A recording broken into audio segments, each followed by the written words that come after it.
join horror host Edgar Ron for another spine-tingling take on Adventure Files, only on Archive.org.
Welcome to another exciting edition of Midnight Chillers.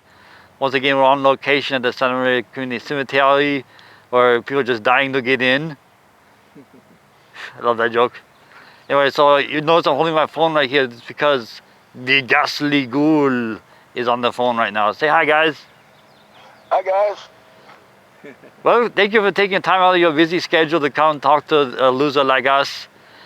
All right, well, you guys have a good day. I'll talk to you. Hey! Oh, come on. You can stay a little longer than that. I've been hanging around. You been hanging around? I've been hanging around. Oh, awesome. So tonight's movie is a sci-fi movie that takes place in the future, which is in the past, because it was made in the 50s, but it's set in 1980.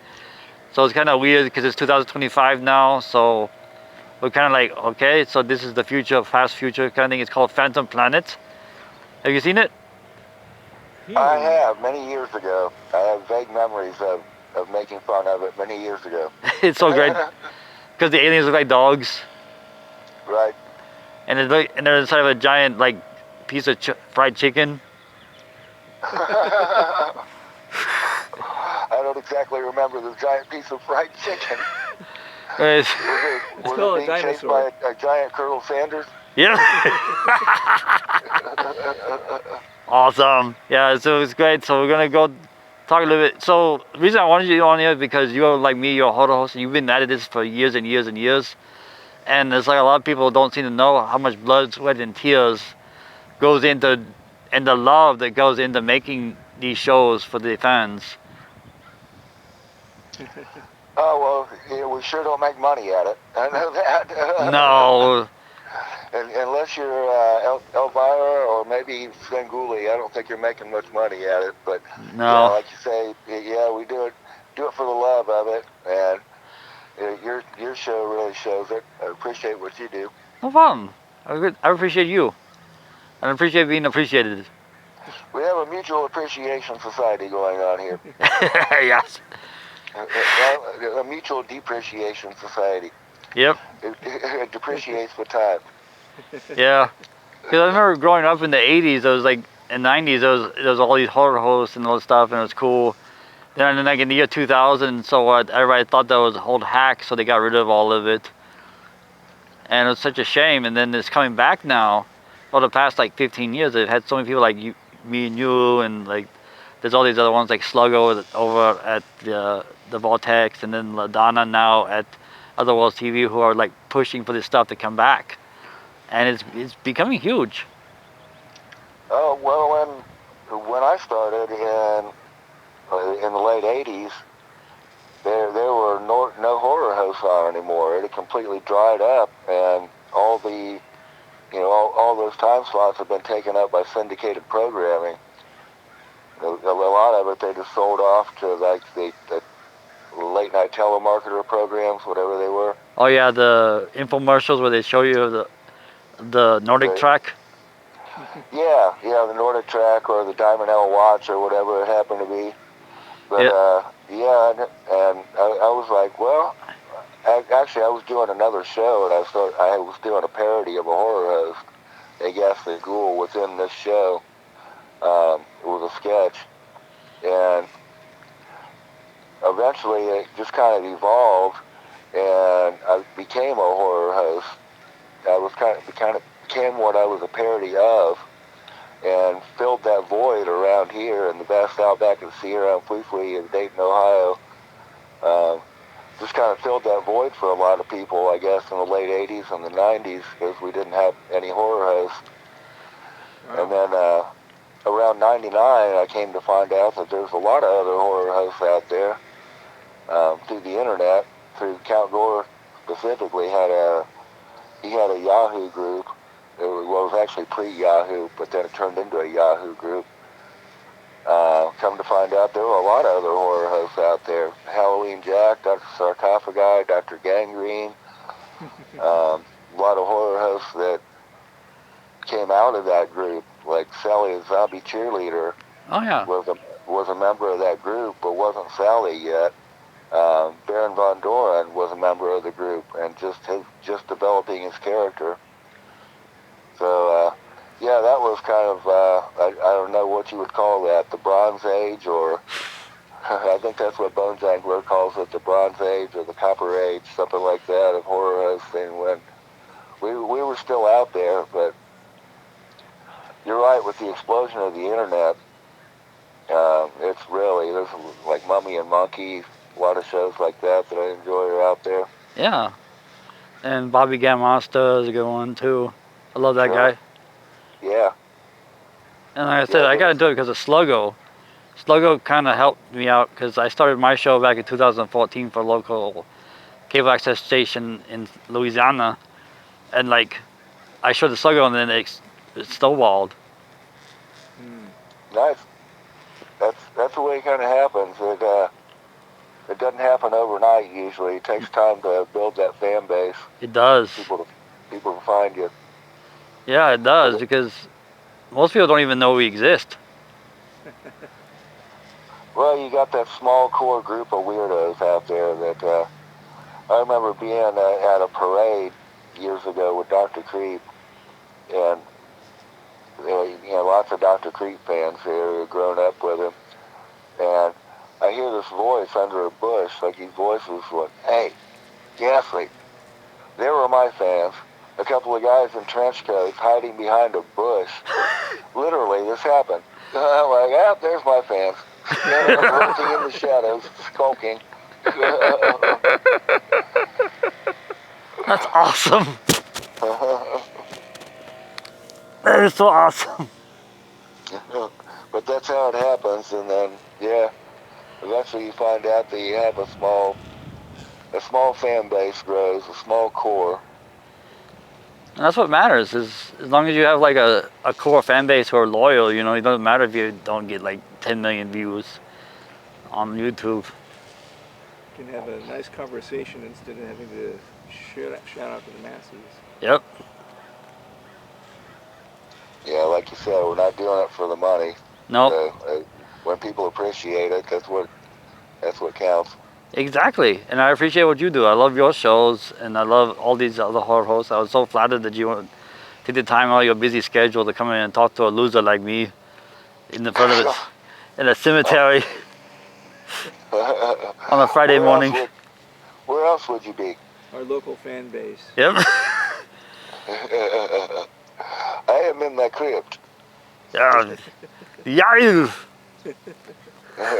my crypt with the 2 televisions and the laptop, and fully equipped crypt. Cool. That's awesome, man. You got to have the equipped crib nowadays. Oh yeah, definitely. The equipped crib. I know, 'cause I have my could be a podcast. The equipped crib. Internet connectivity. Yep. There you go. I love it. 'Cause all I have is a laptop, and I just sit on the couch and just edit all day, doing like Nightmare Fuel and this and what was the other one? I think I'm doing another one. I got this title called Dimension of Darkness. I think I'm doing like another show kind of like Nightmare Fuel, where it's like the movie with the commercials and everything. Mhm. I think I got that title in my head for a while, and I was like, I'll use it. Yeah, the Nightmare Fuel shows take me back. That was around, a lot of the stuff you showed for the commercials was around the time that I started. Oh yeah, cool. Particularly Night Flight was a huge influence on me. Oh, me too. That's where you get to see. It was like before YouTube, and you had MTV, then you had Night Flight. It was a way to get into like the stuff you couldn't see anywhere else. Right, you had to stay up all night to see it. It didn't even start until like 11 o'clock or midnight, something like that. Oh yeah, definitely. You know, I picked up a lot of my love of editing from watching Night Flight. awesome. I love that show. And the USA Up All Night was another big one for me too. That was my Friday night. Was Ron the Shield. I was a little bitter about Rhonda and Gilbert because they took the place of Night Flight. I was like, damn it, I want Night Flight back. They're talking about bringing Night Flight back. I heard that recently. There's USA is talking about trying to bring back the old stuff. Like they're trying to reboot Night Flight and like USA Up All Night. They have their own channel. It keeps popping up on Facebook. If I want to subscribe for $37 a year, they have a Night Flight channel, and I guess they are producing some new content. Which is great. The 2 guys who started that actually were from Dayton. They're from where I'm from. Oh, cool. Must be something in the water. Yeah, What we definitely. always say. In the blood. In In the the blood. Kool-Aid. Yeah. You ready to get started with the movie, Stephen? Ready to go. We're ready to go with the movie, and then we're going to take a little break, and then we'll come back and talk to you some more about horror hosting. In the meantime, All right. sit back and enjoy Phantom Planet on Midnight Chillers. Auf Wiedersehen.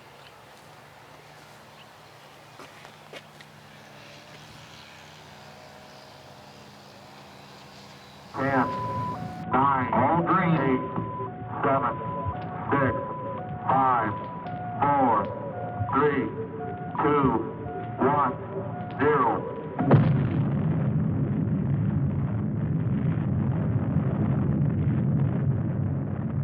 Since the splitting of the atom only a few decades ago, and through his God-given genius of science, man, at last, has succeeded in penetrating further and further into the unknown vastness of space. The moon has become the launching base for advanced exploration. From this pivotal point, astronauts, at the risk of their lives, set out to conquer nature's mysterious forces. Yet many questions remained unanswered. What is his Earth in relation to the inconceivable number of other worlds? Is his speed truly the fastest, his achievements the greatest? Or is he a mere unimportant piece of driftwood floating in the vast ocean of the universe? Could there be life similar to our own on other planets? Is it not possible that atmospheric conditions of relative environments control their shapes and forms? If so, would they be giants? Or could perhaps the opposite be true? Could their intellect have reached a scientific level far above man's dreams? What then will the future reveal if this story you are about to witness is only the beginning?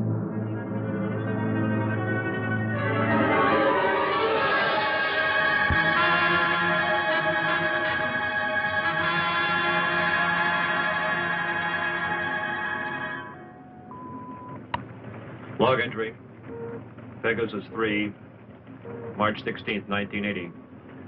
Captain Leonard, pilot, Lieutenant Webb, navigator. This is the 7th and last day of Space Reconnaissance Research, Flight 361, from United States Air Force Lunar Base 1. We are 21,000 miles from base, bearing at 270 degrees, 23 minutes. Azimuth at plus 46 degrees, 46 degrees, 50 minutes, ecliptic. On routine successive approximation by trajectory computer using data from the Space Position Recorder. It's quiet and lonely out here. And frankly, we'll be happy to get back to that dreary old moon.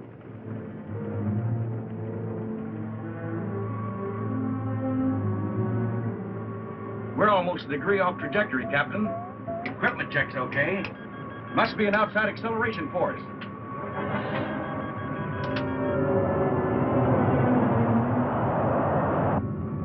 Something approaching fast. I'm setting up auto-evasive pattern.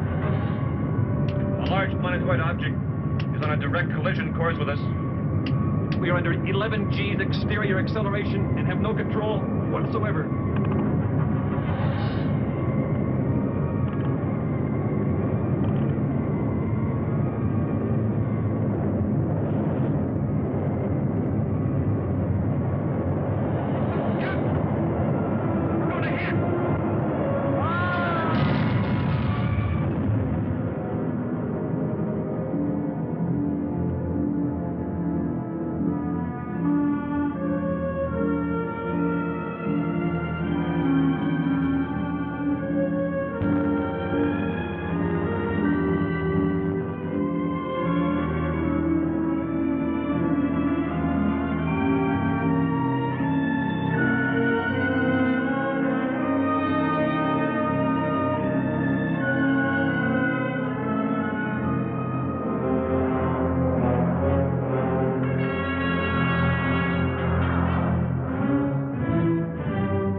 It's just incredible.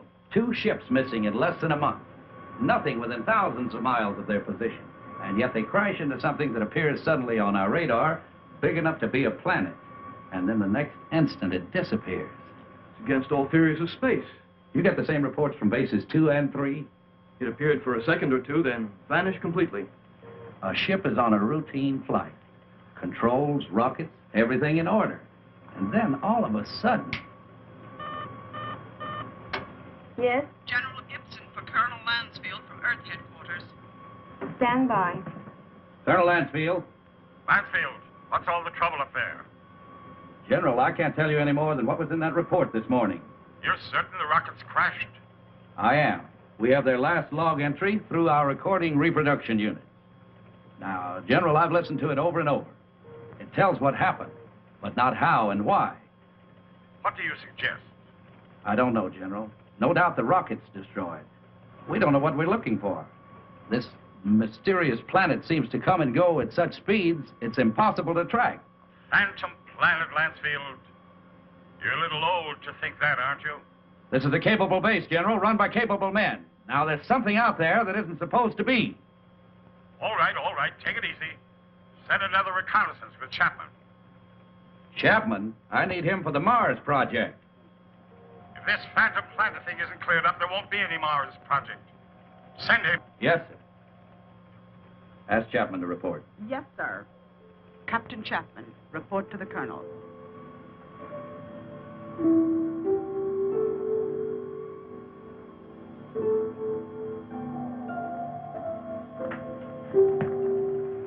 Sir, I've been testing the pressure equipment for the Mars project. Forget about that now, Chapman. You leave tomorrow morning. The General wants someone with your experience. I don't know whether to feel flattered or not.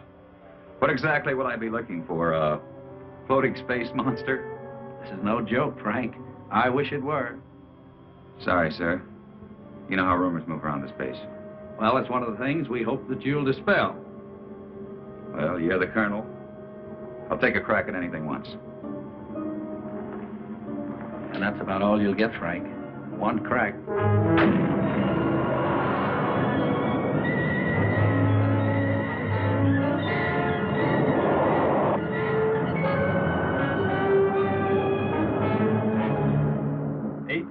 Miles out at 270 degrees azimuth and 47 degrees ecliptic.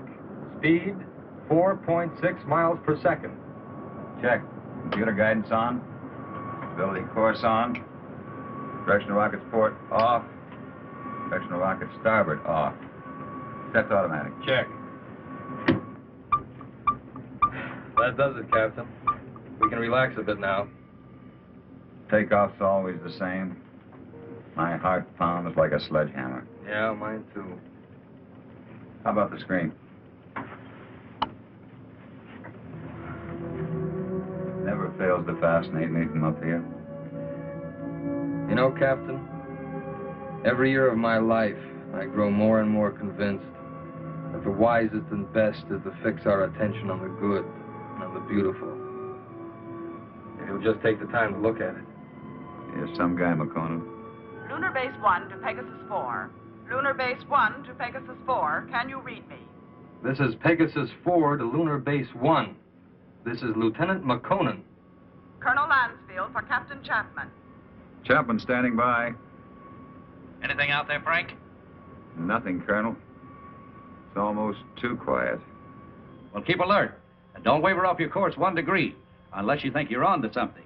And if you do get onto something, report at once. Yes, sir. Pegasus 4 to Lunar Base 1. Over. Out.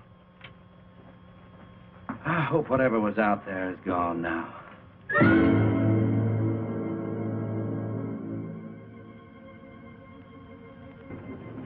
What's our elapsed time from base? 14 hours, 22 minutes, and 30 seconds. You could stay up here another 14 hours and still see nothing. Even 1,400 hours. That's about all we can do, though. Are you sure we're still on course? Why? Well, I have an idea. Turn to 278 degrees azimuth. Hold 47 degrees ecliptic. Yes, sir. Changing course to 278 degrees azimuth, hold 47 degrees ecliptic. Lansfield tells us to charter the same course Pegasus 3 took. Well, that's fine, but I don't think we'll get anywhere. This strange planet dashes about like it's supposed to. It figures we won't find it around here.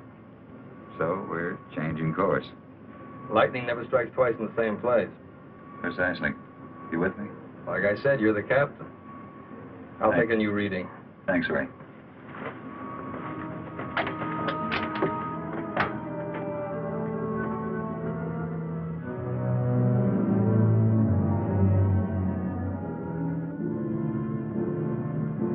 You could go nuts out here just waiting for something to happen. You seem pretty much at ease. Well, I figure it's just the same as fishing. Gotta be patient and wait. Electrostatic meters going haywire. Lunar Base 1 to Pegasus 4. Can you read me? Over. Pegasus 4 to Lunar Base 1. We read you. Over. You are completely off course, Pegasus 4. Check your position immediately. Computer and spectrometer out. Pegasus 4 to Lunar Base 1. We are aware of being off course. Cannot explain at present. We are entering a heavy magnetic field. Several instruments are out, and I'm afraid others are going. Give us our exact position. Over. Pegasus 4, you're... Cannot hear you, Lunar Base 1. Over. Changing to the manual control.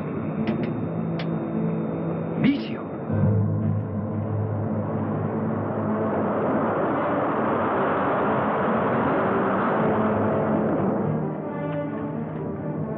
Boy, that was close. Yeah, and I'm afraid it isn't over yet.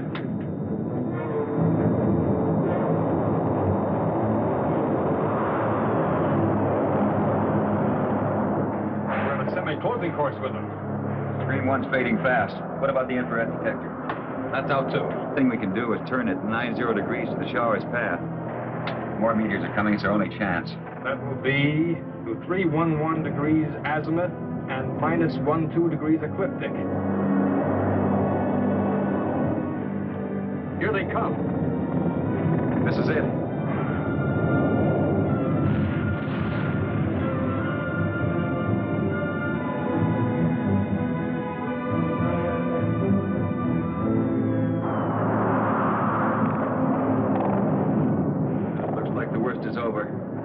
Of spots. Now, those are ionized trails. They'll persist for a while. Well, let's hope for no stragglers. With these instruments out, there won't be any way to tell if they're coming from another direction. The trick now is to get back to the moon. I think we'll make it. Yeah. Okay, Ray, let's go through a type B check. Right. Cabin pressure? 20 coming up. Retroport? Positive. Retro starboard? Positive. Main circuit 1? Negative. Main 2? Negative. Now, let's try the auxiliaries. Main 1? Negative. Main 2?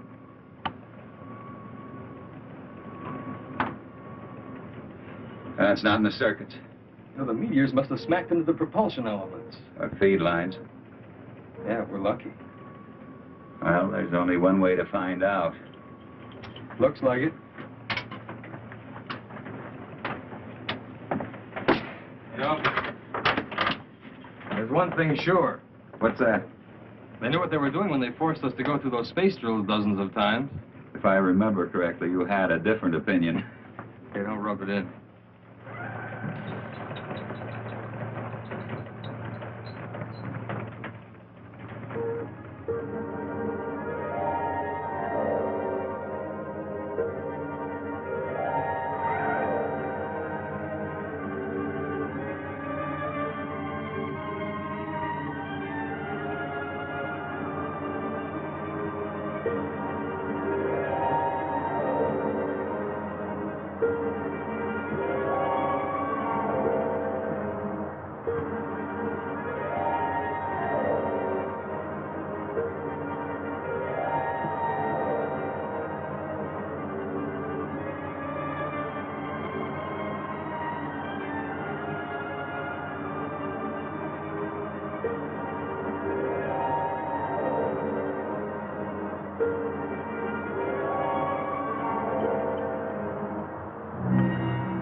retro-rocket feed lines must be cut.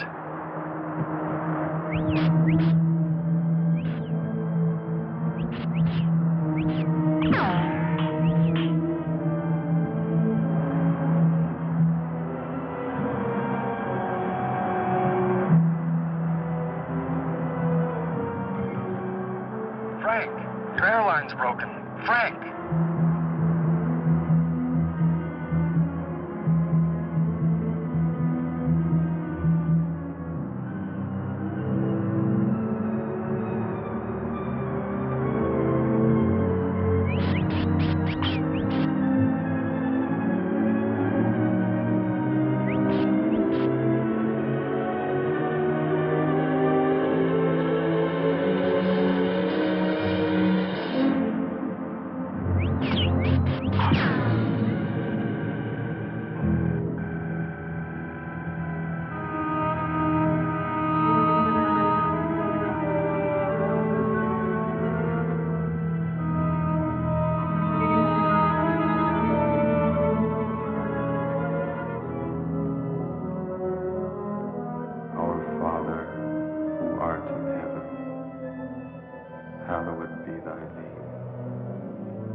With all respect to the Colonel, sir, I don't think it's any use.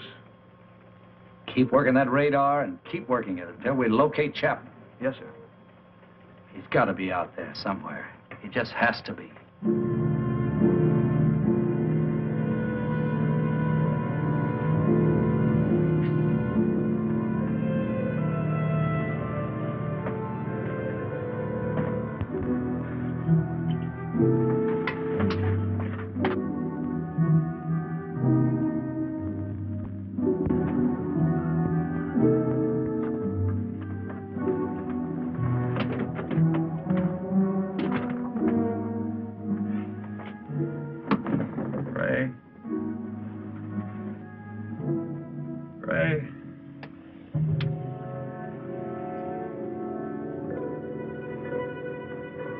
Lieutenant McConnell.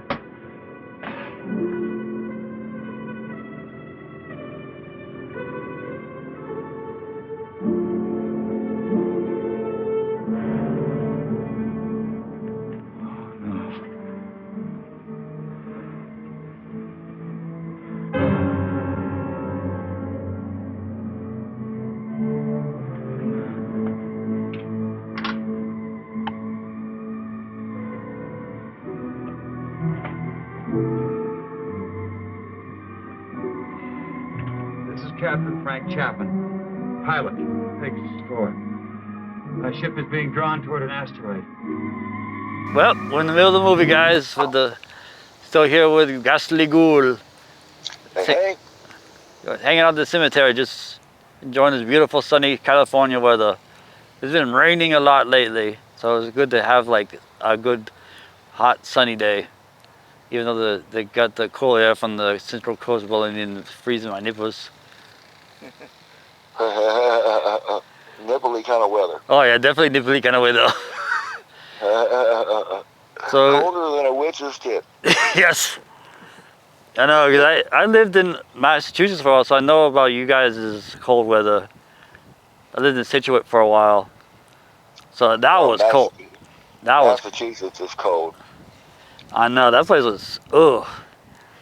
And I smoked at the time, and I couldn't. I had to leave the house to go smoke a cigarette, so I had to go outside all the time to smoke. I was like, this isn't worth it.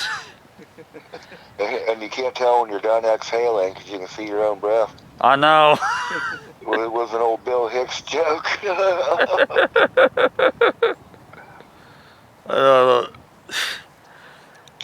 it's been pretty nice here. I mean, it's Ohio weather, so one day it's cold and the next day it's warm. It's spring in Ohio. All of a sudden, it'll hit about 80 and just stay there. Wow. Yeah, that's pretty good. So, like we were saying, like we were talking about the history of horror hosting again. Got off topic. I have ADD, so my mind goes all over the place. Steven knows because we watch the show. Like I go from one topic to the other. Bing, bing, bing, bing, bing. The pinball machine of the mind. Yep, pretty much. Tilt. Tilt. Wah, wah, wah. I know, like that sound from that show. What was that name of it? Oh man, my mind went blank a second. That show they used to play in the mornings. The Price is Right. The Price is Right. Okay, yeah. I was thinking of like that thing from Price is Right, where I was like, wah wah wah, when you get the wrong answer. Right. It made me feel old because I was in college. And I was in my 40s, and I'm in college with a lot of these 20-year-olds, and we're editing a video, and I made that joke that they should do that, and all these like 20-year-old hipster kids looked at me like, I don't know what that is. Yeah, like put the I don't think that's ever been a show that was watched by young people. Even back in the day, I think older people mostly watched that. Yeah, I'd watch it on my sick days from school, because my grandmother would watch me at home on my sick days, and she'd watch that, and The Young and the Restless, and All My Children, and all that stuff. So I'd be sick. I remember seeing those during the summer. If I was sick home from school, I was a weird kid. I would watch PBS shows, educational shows, if I was homesick from school. Oh yeah. You gotta watch whatever's on TV. Even if it's something crappy, it's like, oh, still something. We need more crap. I watch, like 5 o'clock in the morning, watch Davy and Goliath and Mr. Wizard. The soap operas are funny because I remember seeing them, you know, when I was a kid, and then I see them now and can still relate to the story. It changes so slowly that over, 30, 40 years, you still remember the same characters. They're still there. They're older, but same actors, same plot lines going on. No, steady income, steady employment. It's a good gig if you can get it. Yeah. It's not like Walking Dead, where they kill you off at any time. Right. That show always could use it. People tried to get me to watch that show, and I couldn't get into it because it's like their selling point was anybody could die at any moment. So you gotta watch it just to see who's gonna die. We need to have a cutaway where they're showing zombies doing a soap opera on somebody's TV. I'm the father, Rachel. Cicero.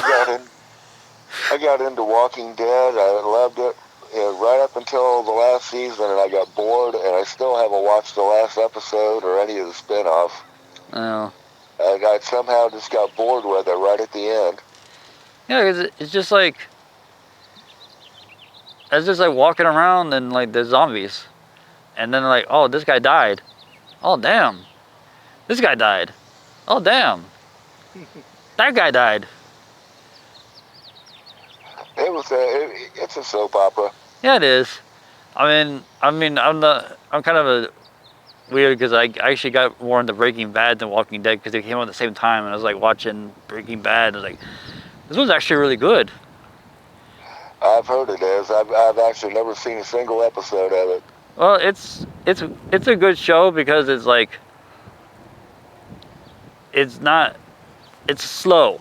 It's slow, but then once you get into it, once it gets going, you're like, oh my God, how could they do that on TV? They do stuff on that show that like you shouldn't do on network TV. If you did it in the 80s, you would get an X rating for violence. That's something I'll probably binge watch someday. Yeah, I binge watched it because the first episode, you're like, oh my God, what the hell? Mass products going to more niche audiences. Yep. Because I remember for a while it was all reality shows, and all of a sudden we started getting scripted shows again, and I was really happy. Because I got tired of all these reality shows where they're like, let's put these people in this house, and let's watch them go crazy. Let's get a racist white guy and a black guy, put them in a house together, give them nothing but Diet Coke, and make them watch reruns of Sanford and Son, watch what happens. It'd be pretty boring if it wasn't for the writers. Yeah. They're all scripted. I know. Scripted reality. It is, because I worked on one of them, and it's like, they stage everything. Oh, yeah. No, I was a production assistant for this one. It was like a reality show about like a beauty pageant, and like they they actually sat down and talked to the family before they go to go visit them. So, okay, you're gonna come in, you're gonna say hi to your mom, and your mom's gonna be over here, you're gonna be over there. It's gotta look authentic, so you gotta do this, this, and this. I'm like, Get to these beats. I was like, this isn't reality. Yeah, years ago, one of those, I think it was Wife Swap, contacted me. They were looking for a horror family to swap with, probably some ultra religious family, I would imagine. Like, oh, it's $20,000. Nah, I don't think so. No. $20,000 to come in and disrupt your life for a month or something? Nah, I don't think so. No, that's not worth it. That's what you're right. It would disrupt your life. That's why Ozzy's second daughter wasn't on the show, because she didn't want to be in the middle of that crap like the rest of them. Ozzy's daughter, Amy, yeah. Yeah, she didn't want to be in it, and the others wanted to be in it, and she's like, "No, I don't want you guys videotaping my life." Yeah, I think that would be pretty annoying. Yeah, because you don't want to walk around with a camera in your face all the time. And then I already know what that's like, but it's my own camera, so yep. It's like walking around with a mirror in front of me all the time. Exactly. And I'm saying that while Steven's holding I said I don't want to wear on the camera in my face all the time, and Steven's looking at me with the camera right now, smiling. Our own best audience. Yep. I'm behind the camera. I don't have to. You're like the guy on the Truman Show, and I'm like Truman. Yeah. Let me get my beret out. Give me a. The guy on Home Improvement who's behind the fence, Wilson. Oh yeah, yeah. Thing. We gotta do that with Steven. He's never been on camera. We just hear his voice, and he hears chuckling every now and then. So you're right. He's kind of like Wilson from Home Improvement, or like Vern from the Ernest thing. We never see Steven's face. There were episodes of my early show where I was just sitting in a room with a camera by myself and pretending I was talking to somebody off to the side, the producer, yelling at the producer who was me, which there's some weird, I'm sure Floyd would say something weird about that, yelling at myself. Yep.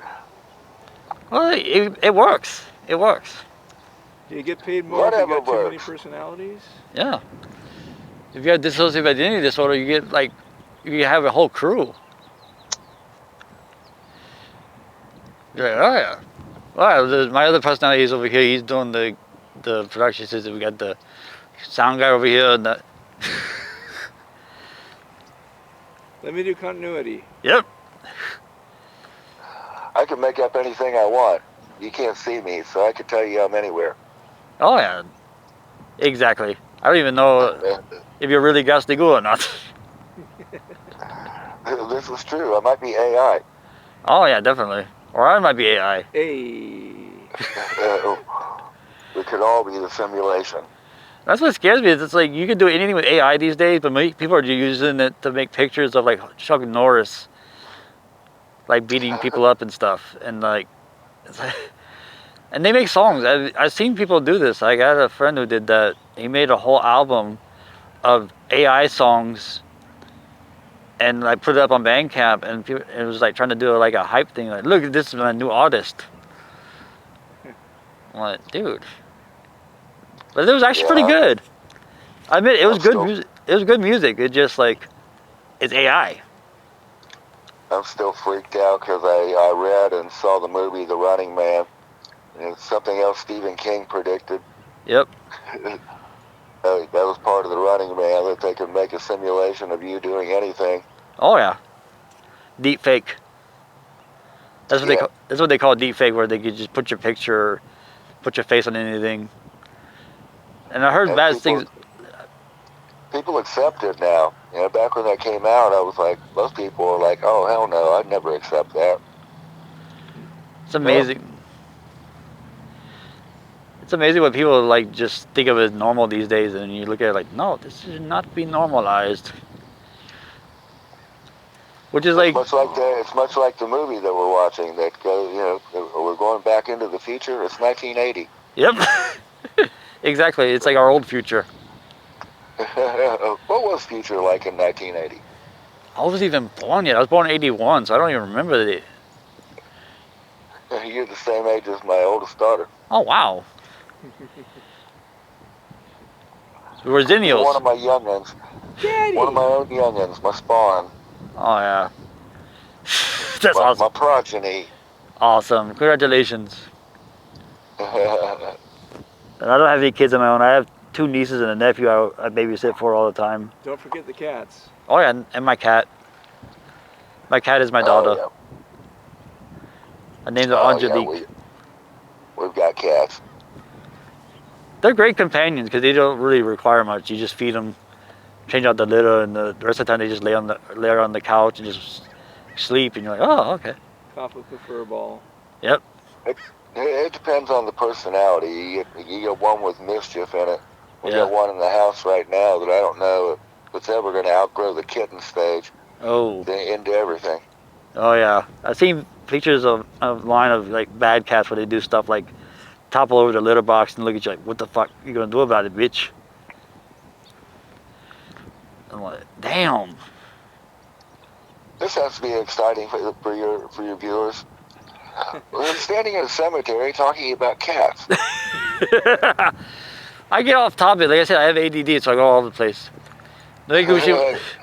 Not that there's anything wrong with cats. Now we do have 3 rats too and a turtle. Maybe those are more interesting to the viewer. I used to raise rats. I had like 15 of them when I was a teenager. Everyone called me Willard. Rats are awesome. They're great pets because they just chill. And then you can put them on your shoulder and you can take them places. Yeah, they got different personalities too. Yep. Cool. All 3 of ours were adopted because this lady kept buying them to feed to her snake, and the snake wouldn't eat them. She didn't know what to do with them, so we ended up adopting them.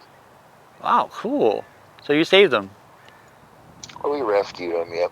That's awesome. I'm an animal rights guy. Save all the animals. Kill all the hawks. Oh yeah, we have a hawk problem out here. Going back to The Price is Right. Make sure to spay and neuter your pets, kids. Call back. I think we got off topic. Did we go off topic, Stephen? Pinball too. Wasn't the topic horror hosting? Yeah, it was. And then it changed. We came full circle. Are we back to horror hosting now? Yep, we're all at the horror scene. Like you were talking about the explosion. I've seen it like Sally and like Bobby I'm asking you. I remember for a while there was Maud Gould was a cool one. I remember him back in the day, back in the early 2000s. I mean, he was one of the ones I talked to, and he's like, yeah, you could do this, and we could all do this. You just gotta be public domain. You can do whatever you want with, make your own characters. Then I talked to Sluggo and all these, and Chris Kushina and like all these other guys from the Vortex, and they're like, yeah, this is cool. That's it. You can get Steamboat Willie to be your horror host co-host. Yeah. Oh, we're gonna move. You can legally do that now. Car. Or Popeye. Yeah, they got Popeye horror film coming out now. I think there's 6 of them. Last thing I heard. Yeah.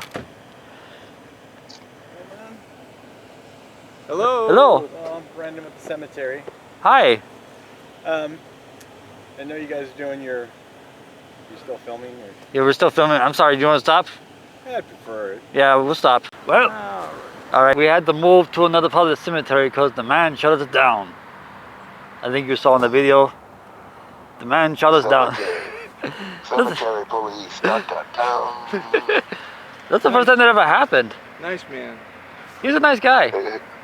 It's like you got the curse so ghastly. I come around and all of a sudden police show up. I know. So we got arrested by Ned Flanders. He did seem like a nice chap. He's a nice guy. He's there. You like horror films, so I gave him the address to the YouTube station where we do our show and everything. And he's like, cool. So, nice guy. So he wants us to be respectful for people that are coming into the cemetery. it's understandable because, like, I don't know. Would you want a guy wearing a skin mask like mine standing over your wife's grave? It just happens to be the family that's showing up to visit that grave. Yeah. We don't want this guy to be the norm here. No. Next time, let's go to the park. Yeah, let's go to Waller Park next time. You might have to go to the green screen. Yep, we'll go to the green screen next time. Anyways, getting off topic again. We're getting off topic a lot on this. It was like that with my other co-host too. Like we get on the, my mind goes all over the place. So. Well, you're ADHD, and I'm old and ramble with stories. So there you go. Yeah, and you got a lot of cool stories. I respect that. They bubble to the surface. I have mad respect for you, man, because you was a cool guy.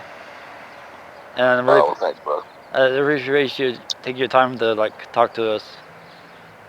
So yeah, no worries. All right, Phantom Planet. I don't know much about him. No, Burt I. Gordon is one of his films, I think, right?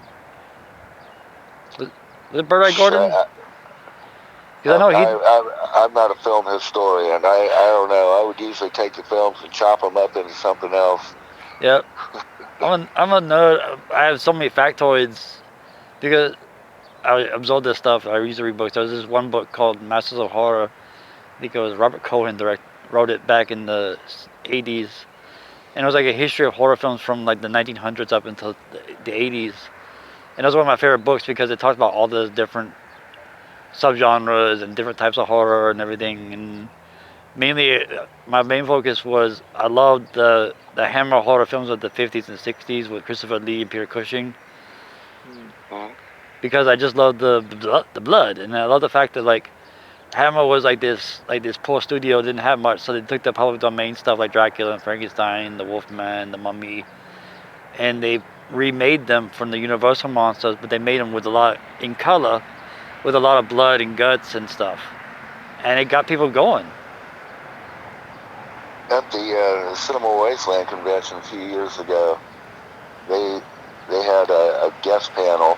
The whole weekend they had a lot of the Hammer ladies there, and they were telling stories about that house, how it wasn't that big. The house where they shot almost all those movies wasn't that big, but they would just turn the camera around and shoot in the other direction or repanel this wall so it looks different.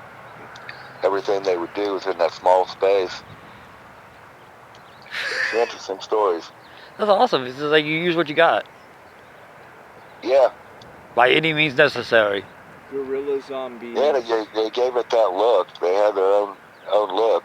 Yeah, there's like this Victorian Gothic kind of horror vibe. I think my favorite was Kronos the Vampire Hunter. I was never a huge fan. I liked the Hammer, but I was never a huge fan. I liked a lot of the schlock films, a lot of the stuff you would see at the drive-in late at night. Oh, yeah. Like the Blood Waters of Dr. Z.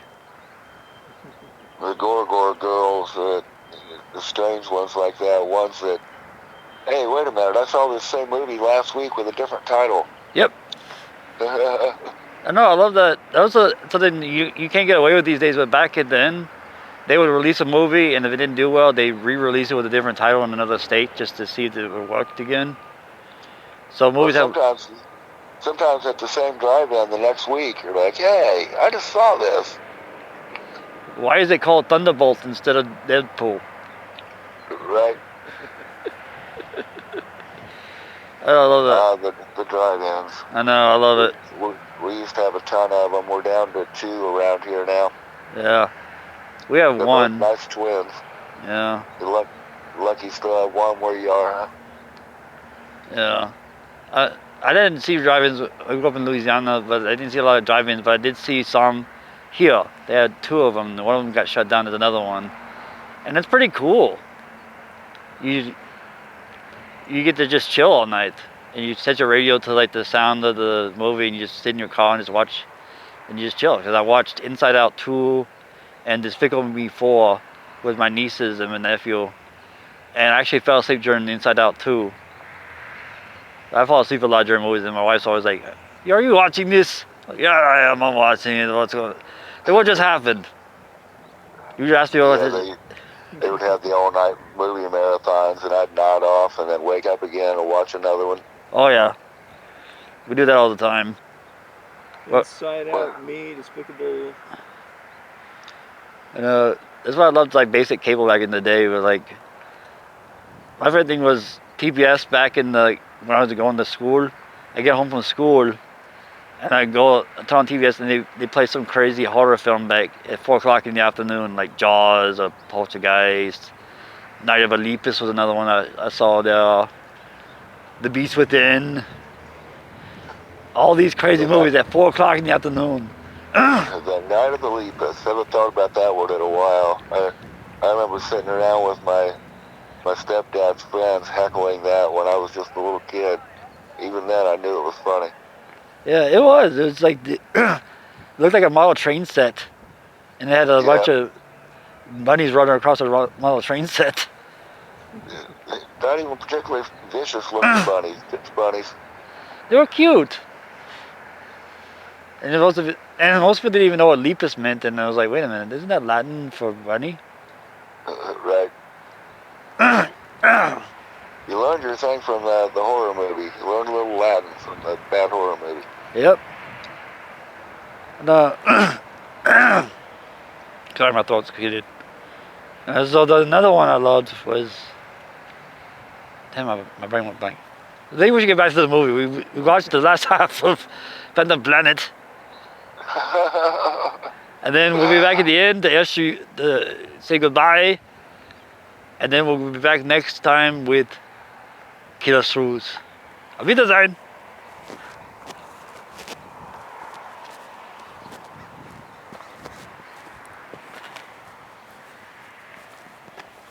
Instrument's completely out of operation. Navigator McConan. Lost. I cannot read my position.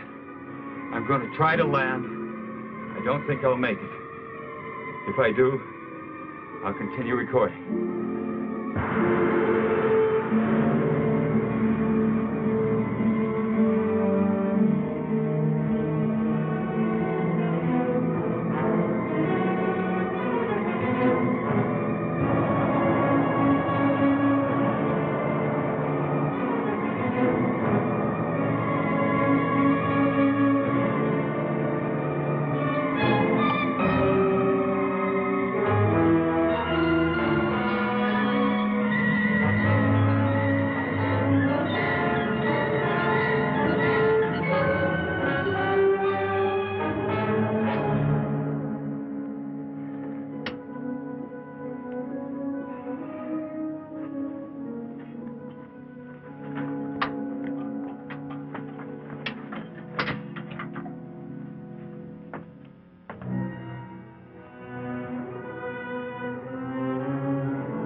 leave immediately. Lunar Base 1 to Pegasus 4. Can you read me?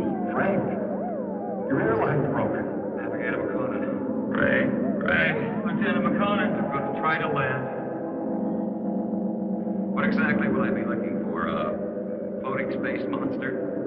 No joke, Chaplain. I wish it were.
Our size?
He should stand trial.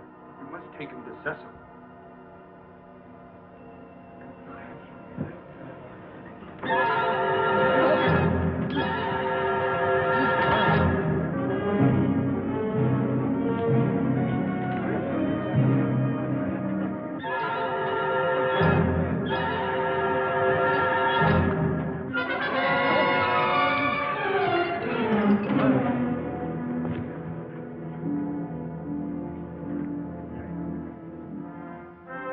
We will begin the trial. Yes, Cecil.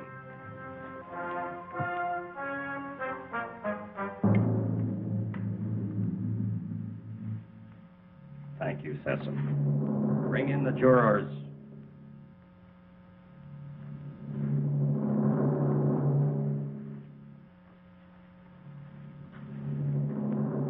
Will Ypsilanti step forward?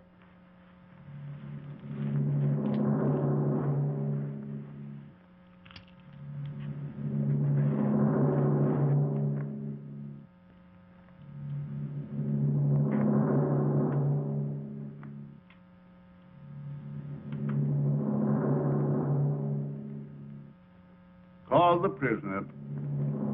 Bring in the prisoner.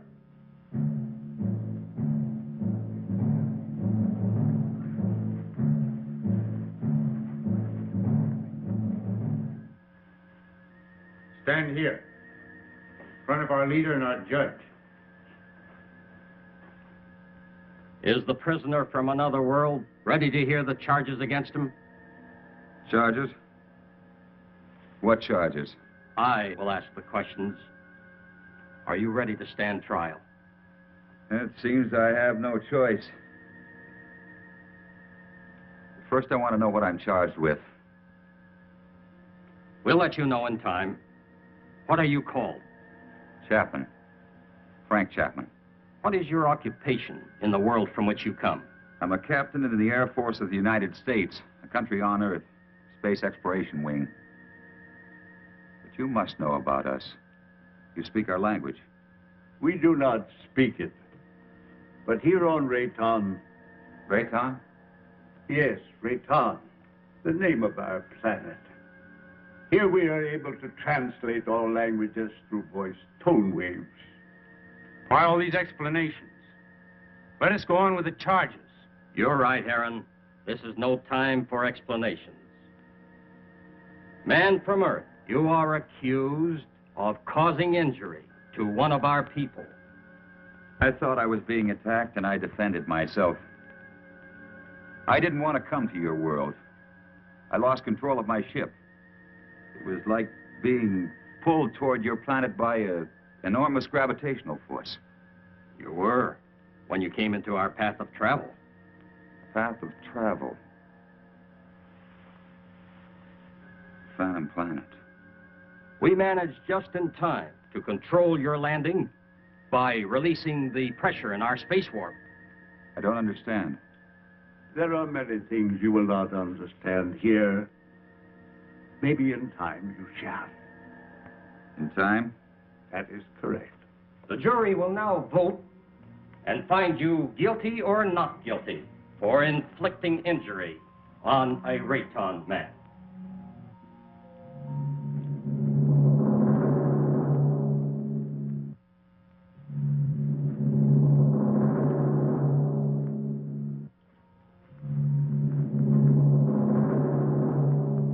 The verdict, Judge.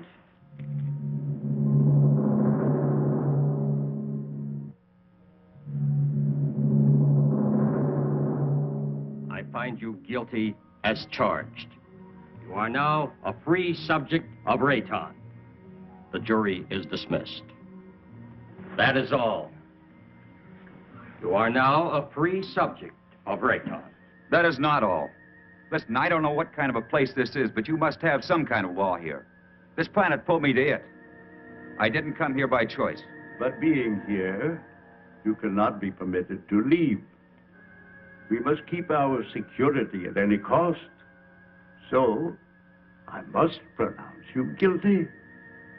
No penalties will be lodged against you. But you must become a subject of Rayton. Trial is concluded. Nothing is concluded. What is this? First I'm found guilty of something that's not my fault, and then I'm set free. Well, free to go where? Back to my world 6 inches tall? Don't worry. No harm will come to you. I'm Liara, Sesam's daughter. I'll show you to your quarters. Well, come. We'll talk on the way.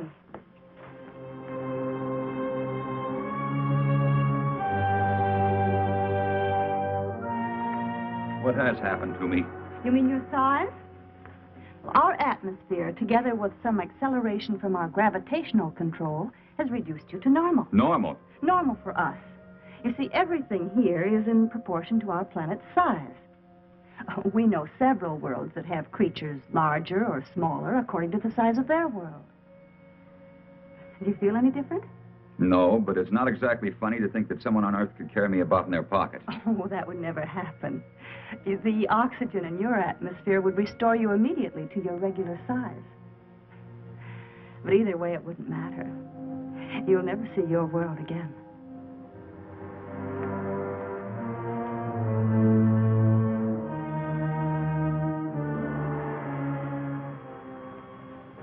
Nothing yet. No, sir. No contact for 2 days. I'll wait another 24 hours. Then, with or without orders, I'm sending out a search party. You wanted to see me? Yes. Will you excuse me?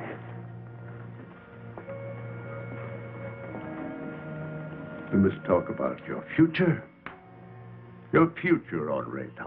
My future on Rayton? I want to talk about getting back to my world, back to Earth. I'm afraid that is impossible. You might as well accept your fate of being one of us. Being one of us, you must be productive in one way or another. Well, what is it you want me to do? You must help us to keep spaceships from your world from landing here. But that's my only hope of getting back. Forget about it. 2 ships in my unit disappeared. Did they crash here? Unfortunately, yes. They were pulled into our strong gravitational field. Well, so was I. Yes, but luckily we were aware of your approach and lowered the power on our gravity field. I don't get it. In many ways, you're hundreds of years ahead of our science. Yet you live in such a primitive manner. It may not be as odd as it seems. It's true that our technology may be much further advanced than yours, but then a strange thing happened. Well, what was that? We had machines do all our work. People on Rayton became completely free of all labor, practically of all responsibilities. Our people became soft and lazy. They did not know how to cope with their free time. They started to fight amongst themselves. That's very interesting. Many people on Earth are beginning to face the same problem. Too much free time, too little work. Problem not at all unique in the history of the universe. Well, what happened on Rayton? Our forefathers then made a wise decision. They returned to, as you say, our primitive ways. The Raytons again had to toil for their living. They became much stronger, much happier, much more valuable. But you didn't forsake all of your scientific achievements.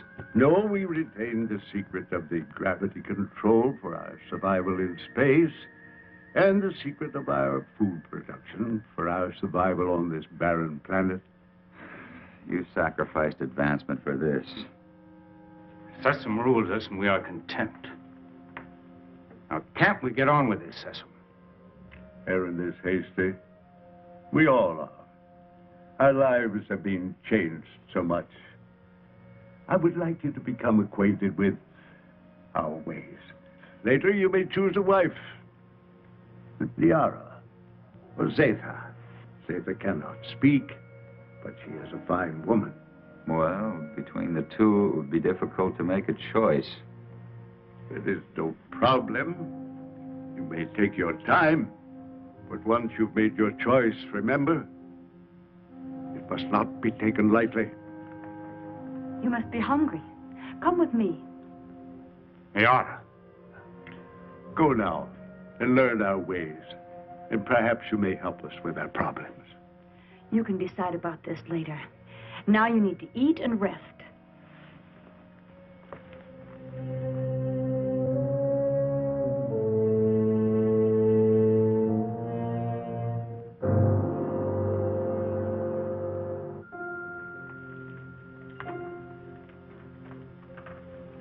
This is good. What is it? I think it's the equivalent of your breadfruit. We made it chemically for you since nothing grows here on this planet. Oh, here. Drink this. It's good for you and it'll help to make you rest. You need it. You say nothing grows here. Well, then how do you exist? Well, our bodies are so constructed that we need very little food because of the air we breathe. Feeling better now? I hope so. Yes. But I'd like to get out of here. You're a strange one, Frank. I'm a strange one. What about everybody else? And don't call me Frank Chapman. My name is Frank Chapman. 2 words. Yes. Frank Chapman. Oh, I'm sorry. I didn't mean to be so rough. It's just that well, this is so new to me. You know what I'd like to do if I had a choice? What? I'd like to return to my ship. Well, that's impossible. Then you see I'm still a prisoner. Not at all. You're free to go anywhere here on Rayton. Except to my ship. Your rocket is no longer on this planet. It was sent off last night while you were sleeping.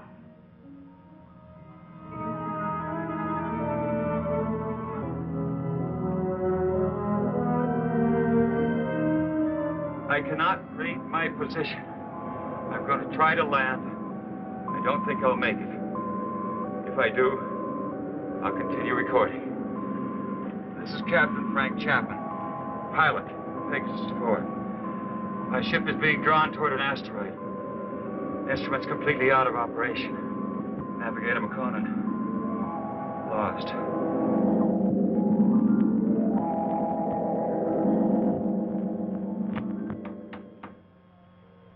Sir, unidentified object on screen. This must be Chapman's ship, Colonel. Certainly has all the indications and all the characteristics of a spaceship. And no other unit of ours is scheduled for flight in this area. Any contact? None, Colonel. Just static. His auto-emergency transmitter should be on full blast. I'm tuned to all Pegasus frequencies, sir. So are the automatic relays on Earth. Good. This must be Chapman's ship. What else can it be? Captain Beecher and Lieutenant White are to report to the briefing room immediately and stand by for takeoff.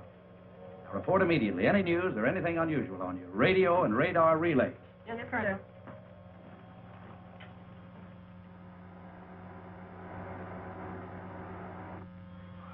The rescue ship is in the countdown phase, sir. They're waiting for your final operation orders.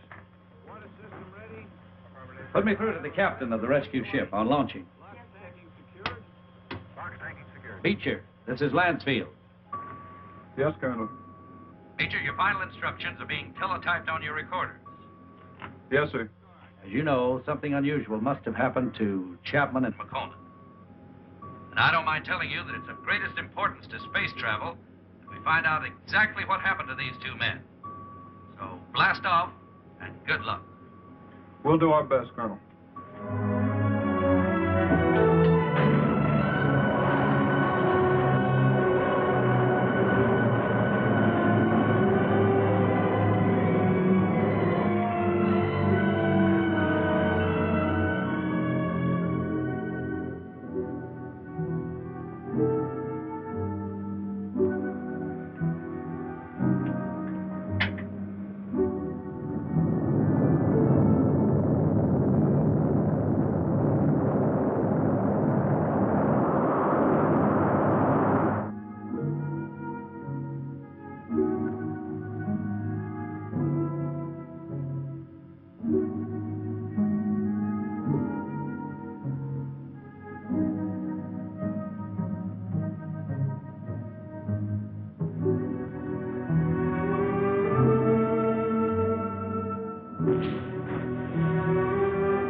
Try to land.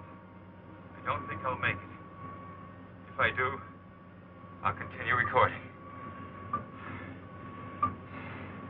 This is Captain Frank Chapman, pilot, Pegasus 4. My ship is being drawn toward an asteroid. Instruments completely out of operation. Navigator McConan, lost. Pegasus 4 to Lunar Base 1. Pegasus 4 to Lunar Base 1. This is Captain Beecher, over. Lunar Base 1 to Pegasus 4. We read you, Captain Beecher. Good work. Stand by for Colonel Lansfield. Beecher, how are they? They're not. I mean, there's no one on board. There isn't a sign of life. Two men just don't get up and walk off a rocket in the middle of space? No, sir. Then what the devil? Chapman recorded a final message, sir, but it doesn't make sense. Our repro units are picking it up. We're examining it. Can you bring her in? I'll have to check out the instruments, but I think so. All right, give it a try. White can bring your ship in. Yes, sir. And Beecher. Yes, sir. Good luck.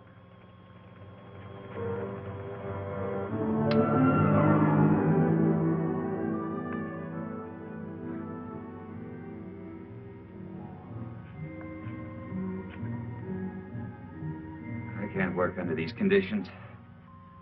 I must know more about the directional flight machine. When the time comes. Well, the time has come. I want to speak to Sessom. And right now. Very well.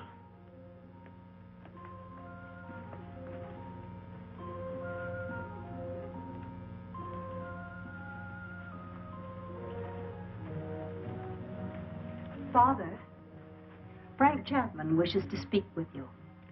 Do you want to talk about Liara? That isn't what I came here to discuss. My work has reached a stage and I need to know more about your gravity control. It is too soon. Now, how do we know he's not a spy for the Solarites? You're too distrusting, Heron. All right. You may see it.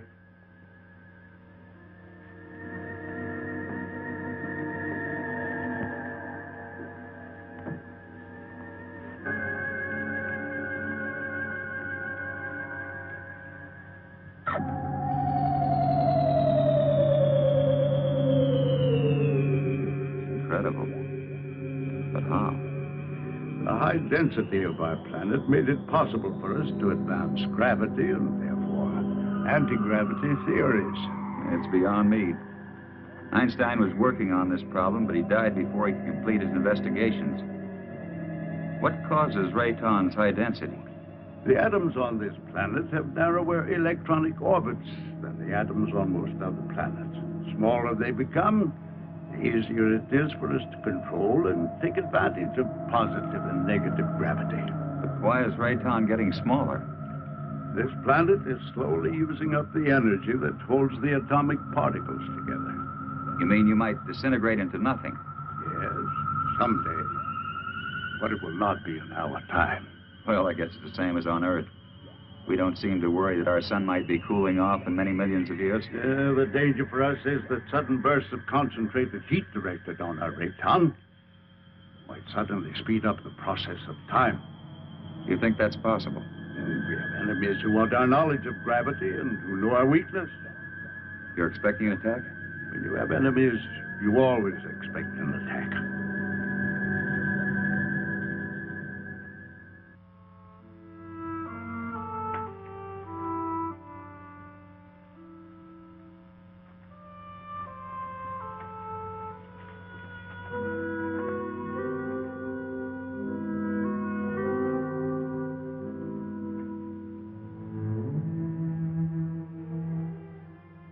Hello.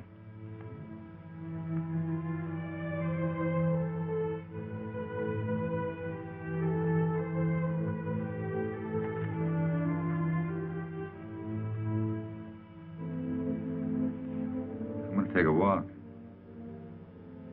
Will you join me? Come on.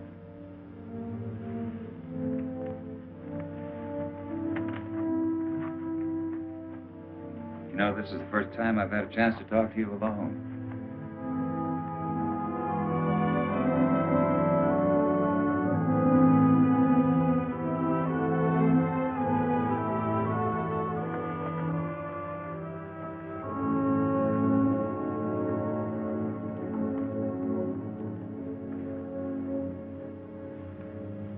How is it you're more different than the others? I don't mean you're sour inside. I mean, you're warmer, more sensitive. That wasn't really a question, because I know you can't answer. I just wanted you to know how I feel. It's a strange world. I don't want to hurt Liara. You don't either, do you? I like you.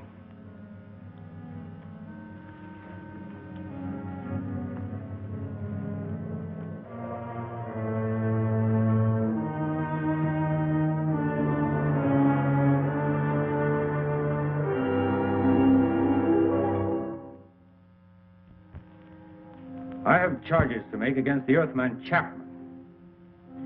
He is imposing himself both on Liara, your daughter, and the mute girl Zeta. Now, this is an insult to Liara. You know I love her. And a direct insult to me. I am asking, rather, I am demanding your permission to challenge him to the duel.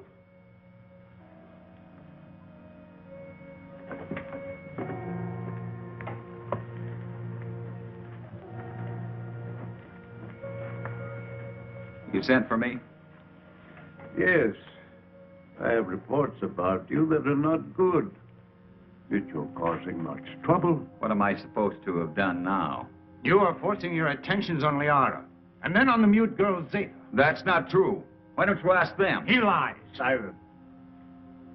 Is it true? Has he forced himself or his attentions upon you? Why would she admit it? Perhaps she's afraid of him. Being mute, she's unable to defend herself. Maybe she's protecting me. Listen, I'm not going to be put on trial or questioned by you or anyone else for something I haven't done. You know, buddy, I don't like you. Maybe it's a carryover from Earth and not good taste, but I'd like to hang one on you. Chapman, Harron has challenged you to the duel of Rayton. Do you accept his challenge? A duel for what? What kind of a duel? This guy doesn't look very honest to me. A duel of bravery.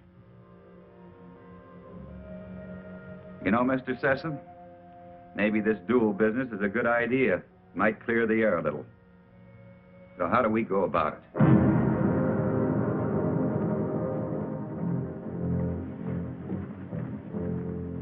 Harron, you know the rules for the duel of Rayton. But for him, I'll have to explain and show the results. Chapman, come here.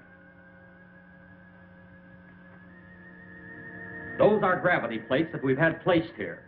Their intensity is so high that any object or any person placed on any one of them would immediately disintegrate. Here, let me show you.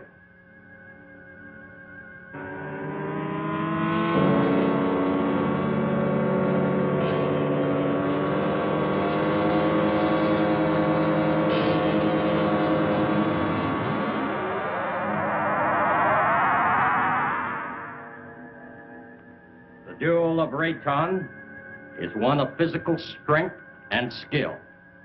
You will use this rod and attempt to push your opponent on top of one of the gravity plates. You saw what happened to the rock.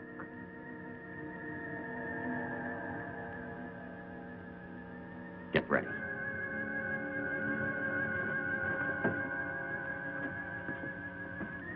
Put the combat rod in position.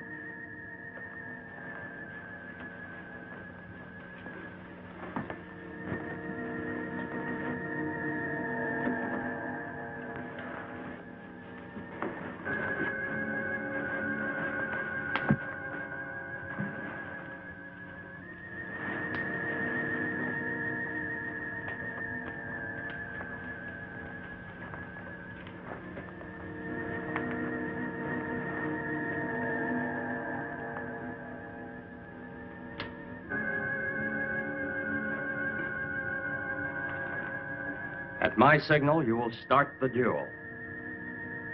There can be no quarter called and no quarter given. The fate of the victim is in the hands of the victor. The moment has come. At my light signal, you will proceed.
kill you. I never did.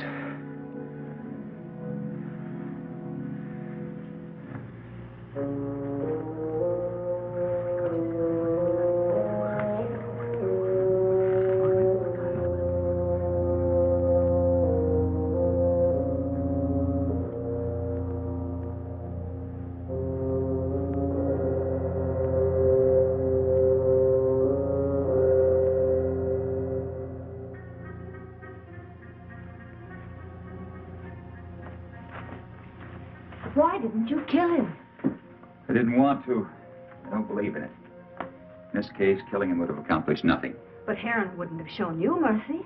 He'd have killed you because he wants me. But I don't love him. I love you. If you'd felt anything for either one of us, you could have stopped this duel. What? You know what I think? I think you were waiting to see which one of us won and then take the one that was left over. What? No, Liara, I don't love you. I don't even know if I like you. But let me tell you this. You can't make someone love you. It's got to come naturally. You can't force it, you can't command it. If you do that, you'll never find it. Oh, this whole thing is like a nightmare to me.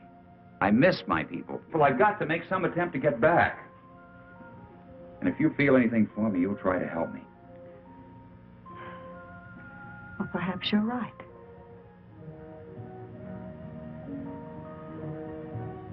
Maybe I can help you.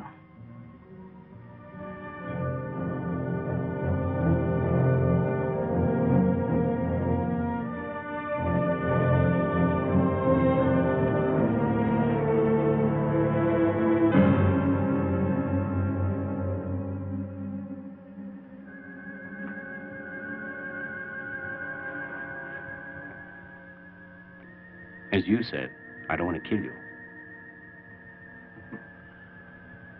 No, I think I could understand your somewhat quaint language if I were on your Earth a little. Well, why don't you kill me? You didn't kill me. You had the chance. Well, what about the knife? This isn't exactly what I'd call a friendly visit.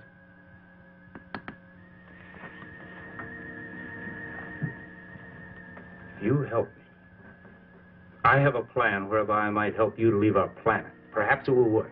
I don't see how this is possible. What about my size? I inspected your giant suit.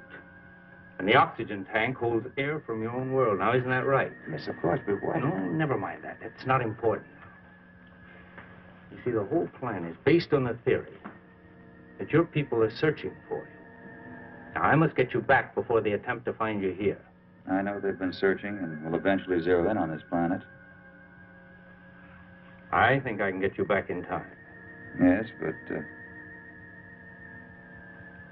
you're doing this because of Liara, aren't you? Yes, I am. I'm in love with her. I don't think she loves me yet, but perhaps with you gone, she will see things in a more realistic light in time. Well, how can we get my suit into the open? I have some men I can trust. In Sesson? No. You must never know. Otherwise, we both will be put to death. 2 nights a week, I'm alone. In complete charge of the Master Control Center. Can one man handle it? Yes. And on one of those nights in the near future, while Sessom is sleeping, I will maneuver Raytown within a distance of your Earth's moon. You think they'll be able to see us? Precisely. They will investigate and find you.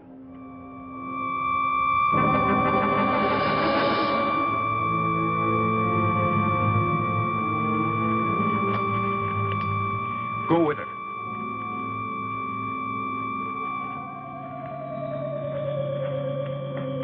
What is this? What's happening? The siren means we're being attacked. Attacked by whom?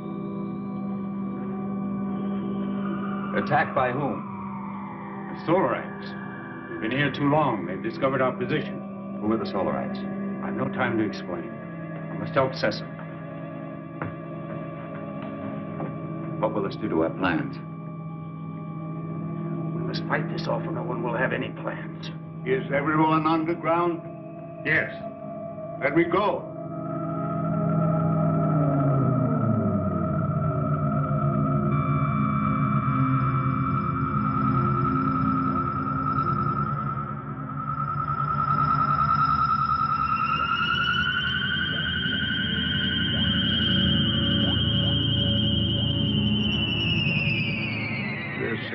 moment. But I fear they won't give up so easily. Safe for the moment? Well, who are these Solarites, anyhow? They're from a sun satellite. For generations, they've been after our universal gravity control because they want to avoid being pulled into the sun. If we don't stop them, they'll eventually attack your Earth. Liara, show him the prisoner. Prisoner? Come.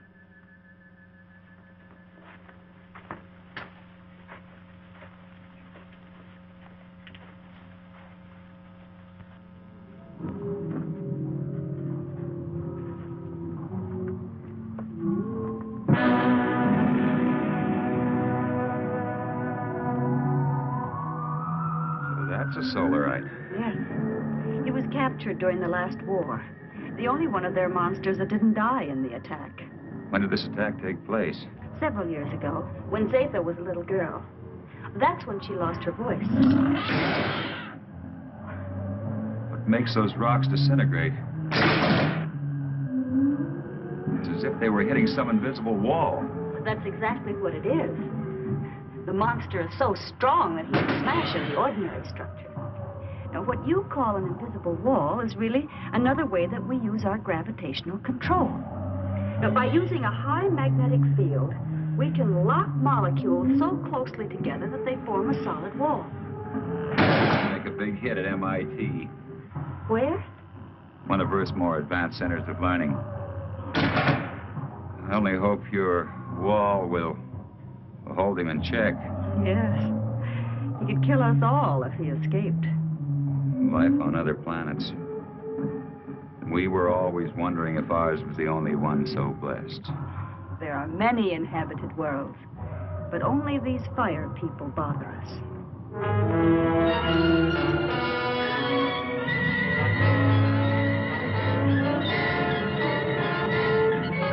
We have been sighted by the enemy. They are forming a concentrated attack, pattern 6, vernier index 1-2. 6? They never attacked on that one before.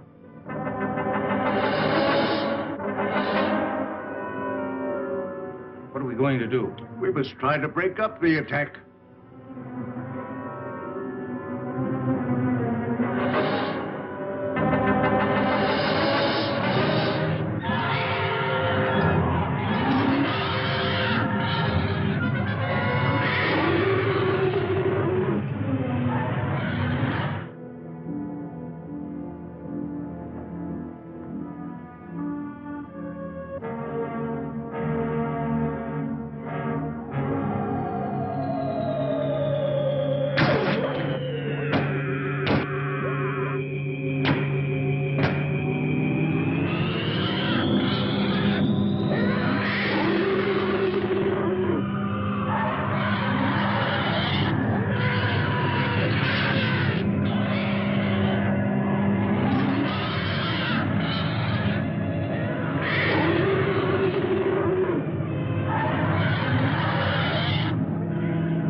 Fantastic. We can do one of two things. Outrun them or fight them. Well, breaking up a formation is one thing, but how can you fight them? Do you have a chance? We have to settle that once and for all. Living in constant danger isn't worthy of us. But don't forget, we still have the gravity control. The greatest danger to us is the high-intensity heat bomb. That's right. They have enough concentrated heat to blow up our planet instantly. What would you do? I would fight. And you? Fight. Right. That's exactly my decision. Prepare for battle. Sharp acceleration for attack position.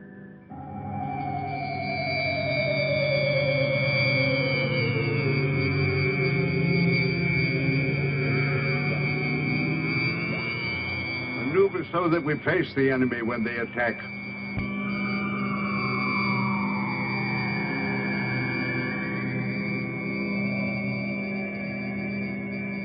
Aaron, Alert our units to be ready for frontal attack. All units, prepare for frontal attack.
Activate the gravity curtain.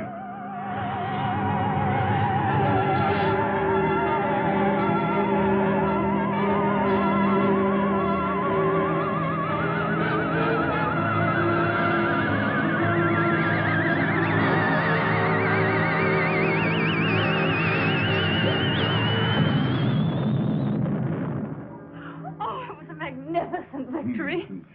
But I'm deeply plagued with regret when I'm forced to destroy. If it wasn't them, it would have been you. Perhaps you are right. You're wise, Chapman. One day you and Harold will lead our people. Well, I'm honored and grateful, I but... will teach him all he needs to know.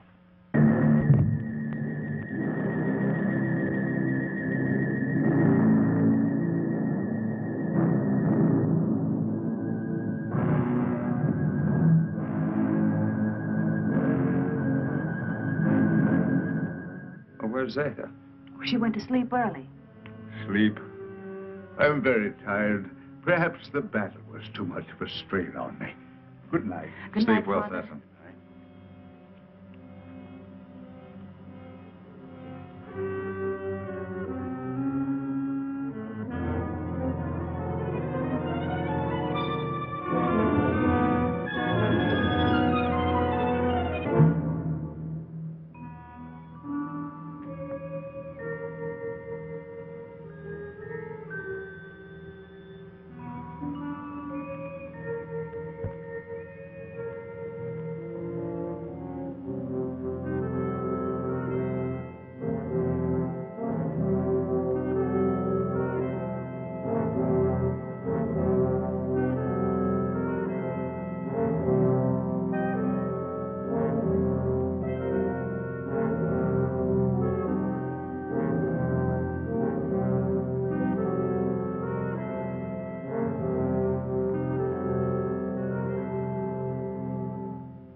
Solarite. Are you all right? What happened? I don't know. Was it the Solarite? Did you see him? It was terrible.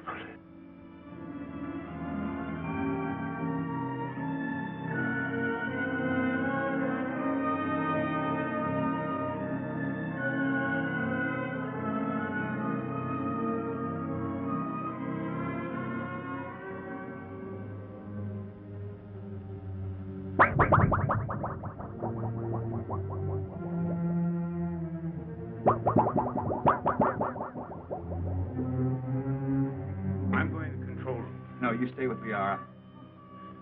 Chapman. Yes? Go through that corridor. It's shorter. Right. But be careful. I'll be all right. Oh, Heron.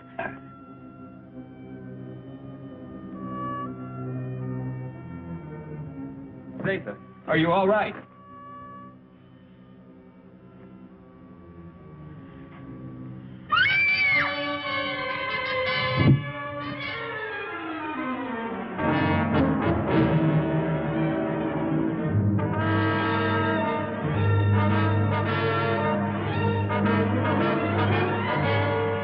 Hey, watch the plates.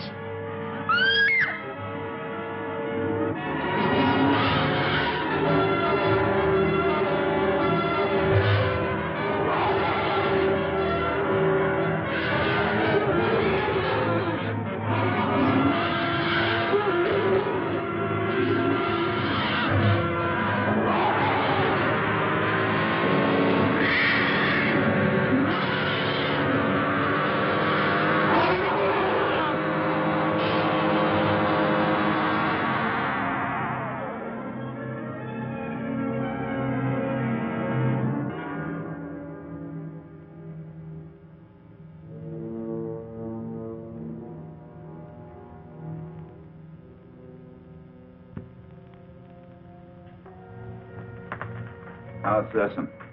It will be all right. Liara's with him. I'm glad. You still wish to return to your world? Yes, but... Well, then tonight's the best time. See, the chaos of battle has brought us closer to your moon than we've ever been. It'll be a simple task to maneuver Rayton slowly and steadily even closer, and the risk will not be so great because the travel time will be short. And we'll be well within the range of Moon's radar. Yes, but we cannot go unnoticed. Now, as soon as we're within range of your moon, my men will carry your suit out into the open. Now, if your people come to investigate, we'll pull them into our gravity and direct their landing. Meanwhile, you will enter your suit, seal it up, so that you're not exposed to our atmosphere, and, well, the rest you know. Where shall I meet you? In the control chamber. Someone will come for you.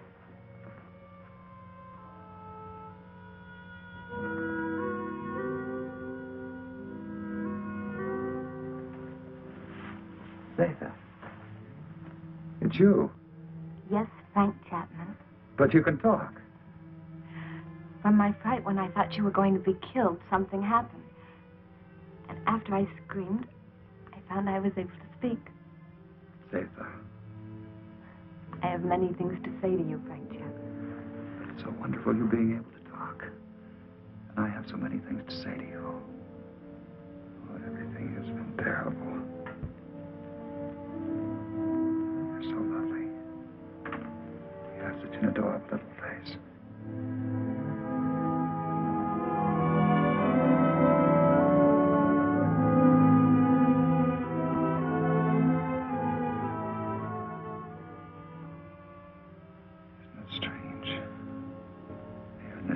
I've found perhaps what I've been looking for all my life. And I must leave. Although everything within me wants to stay. It's my solemn duty to leave. You understand that, don't you? Frank Chapman, I've been in love with you since the first time I saw you. And I've never been able to speak a word of it until now. As I know, my love for you is so strong. So, I also know that you will leave. I must leave.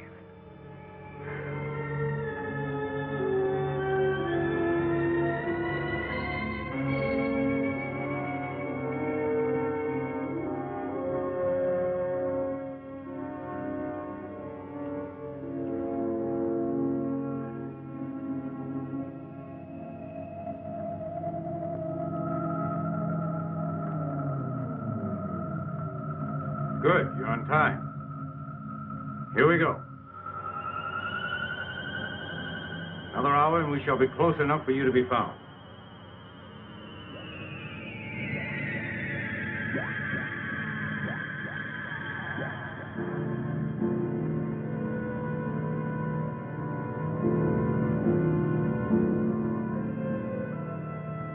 Lunar Base 1 to Rocket Ship 380.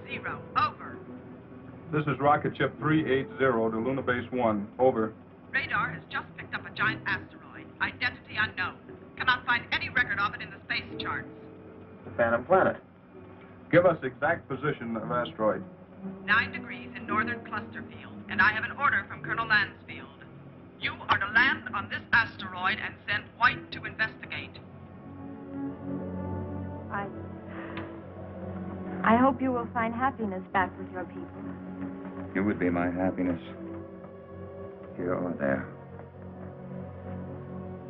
Frank Chapman, please.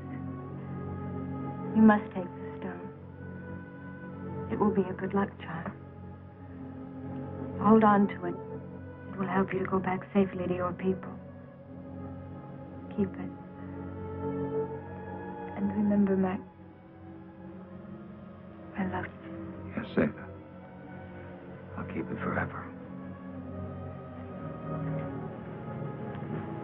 Just confirmed it. A rocket similar to yours is heading in our direction. I hope it won't crash. Don't worry. I have the best men on gravitation control. And I have another man who's coming to help me turn on the oxygen tanks as soon as you're in your suit. Thank you, Han. You know, we've become friends here. Good friends. We would have become friends anywhere. Your planet or my Earth. I wish you and Liara much happiness.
Chapman.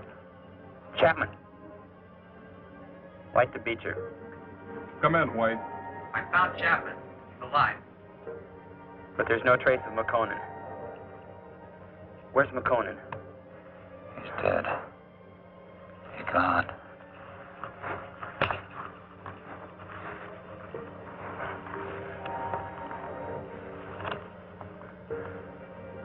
Where are we? Where are they? Where are the others? Where's who? Zathan. What are you talking about? Jason. Helen. Come on, let's get back to the ship.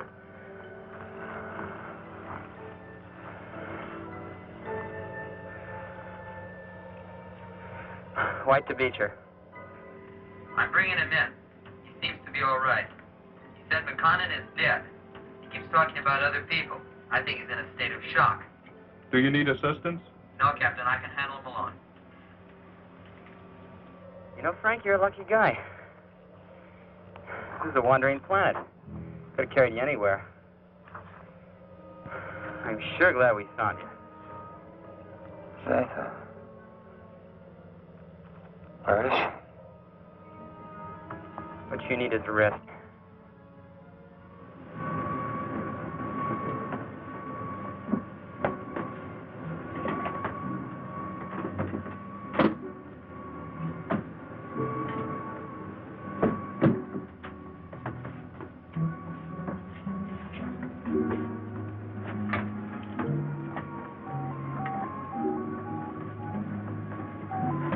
Prepare for immediate takeoff.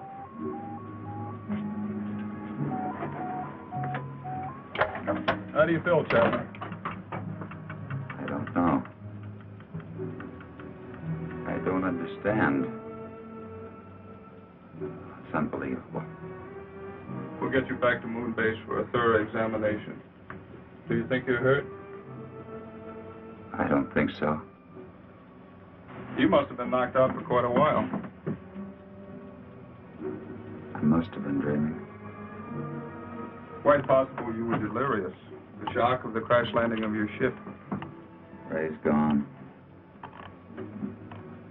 But I just left Zeta and Heron.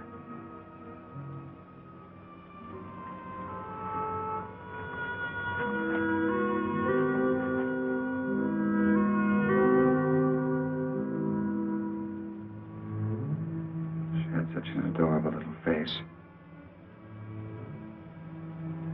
All rockets ready for firing. Stand by for countdown.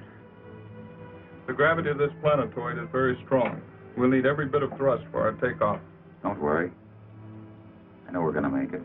Start your countdown.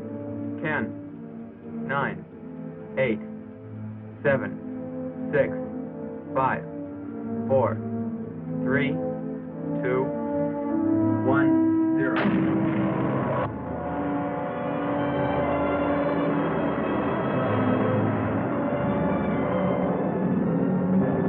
Power. Power off. Rear screen. Rear screen.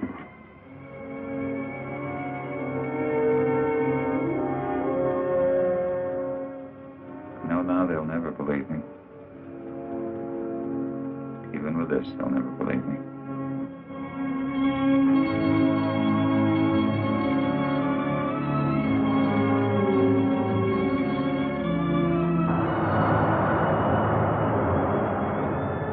What then will the future reveal? If this story is only the beginning, is only the beginning, only the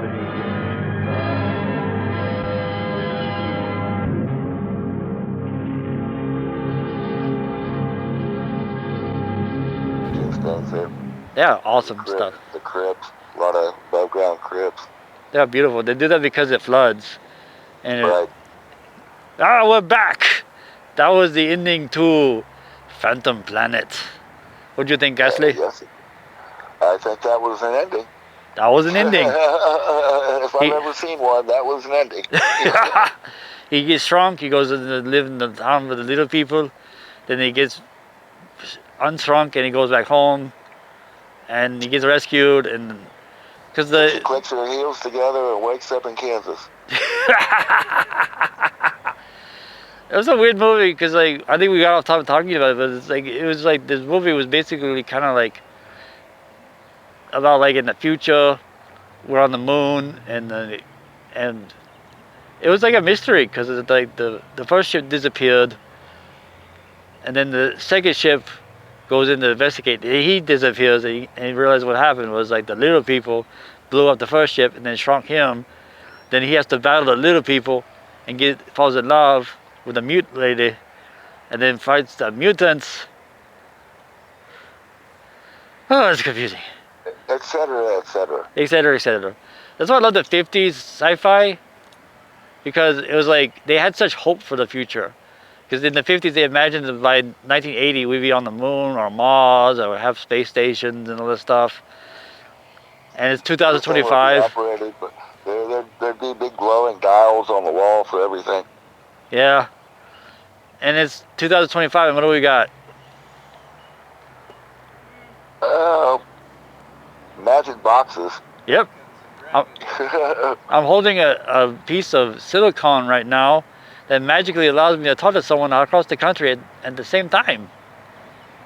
You know what that would have cost in long distance call charges 20 years ago? Oh yeah, I know.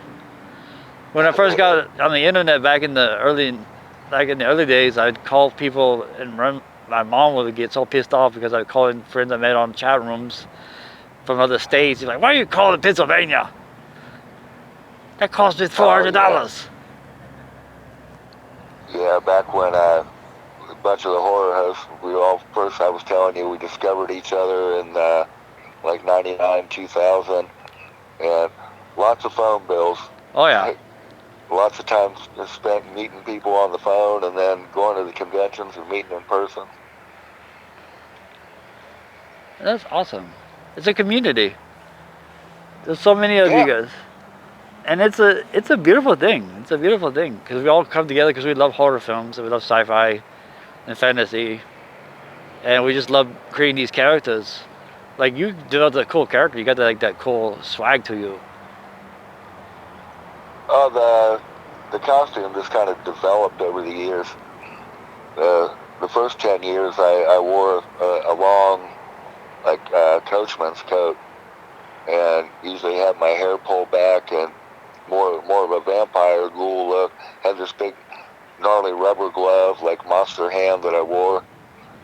And then one Christmas, I wore the red suit that I wear now, the smoking jacket, which was my grandfather's, and just happened to have the red fedora that I used to wear when I DJ'd when I was a kid. I put those together, figuring red for a nice Christmas costume, and it kind of stuck. I liked it. Everybody liked it. So first 10 years, totally different costume. Second half of the show, second 12 years or however long it was, I went with the red suit, the classic red. And I love it, man. It's great. You have a style. Me, all I do is wear a Halloween mask I found I made. And a Misfits t-shirt. But it's cool. Everybody has a style. Like Sally, the zombie cheerleader, I love her vibe too. She has a cool costume and like this cool zombie. Yeah, she could be a maniac. At Cinema Wasteland, we do our Saturday night shows there, and live music and games and stuff. And her segments were always wild. I need to post some more of them on YouTube. Oh, definitely. She just when she becomes Sally, she's like an animal. I love it. And there was another one. It was you and Mod Ghoul, and then there was Penny Dreadful. And Penny Dreadful was another cool one. I was like, she is awesome. Yeah, I love Penny Dreadful. Because she has her own thing too with the characters and everything. I was like, that's what you gotta do. Yeah, she's really sweet. Does a great show. And, so many cool things going on in the horror hosting community. One day we'll probably get recognition because we got like Joe Bob Briggs out there doing his thing, kind of bringing everybody together, and then you got Svengoolie on MeTV. So they got some mainstream ones out there. Yeah, I'm happy for Rich, for Svengoolie, that one of us really broke through finally, has a mainstream audience. I know. Because like I used to have MeTV, and I tuned in every Saturday night to watch his show.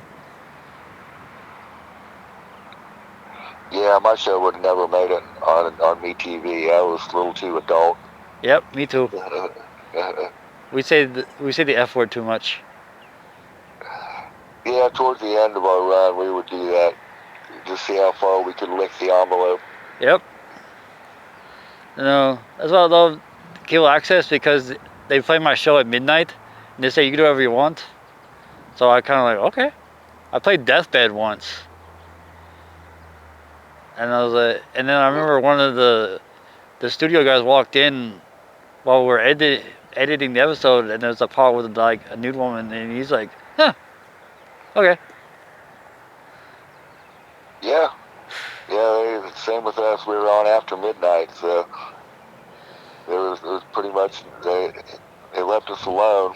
Only thing I really got complaints over was the show where I did nothing and just stared into the camera for half an hour, and that disturbed people.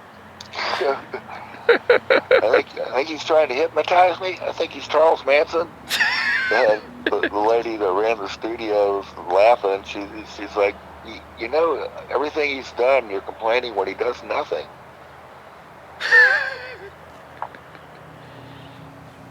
I love that. I love that. That's awesome. Some sort of weird performance art. Just, I That's think what I it was is. out of ideas. I'm just going to stare at the audience here.